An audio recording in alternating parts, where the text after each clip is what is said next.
It was not long before the love of the two young men caught the attention of the evil, dark Lord that ruled over the kingdom. And one day the dark Lord decreed that they must never see each other again, and banished one to a terrible dungeon. The other young man pleaded for his true love to be released from this dungeon. He sent messages and letters to his true love, but all were unanswered.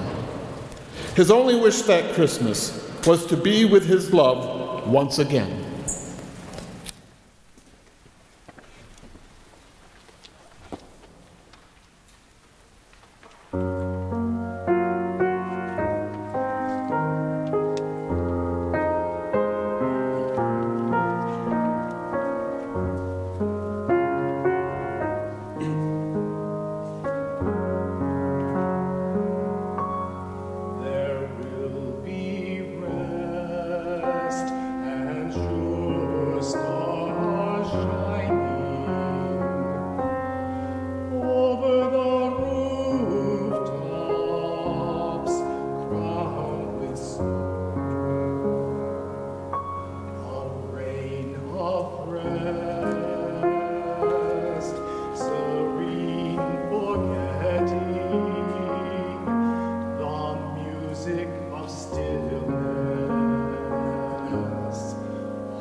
Still, the music of stillness, holy and low.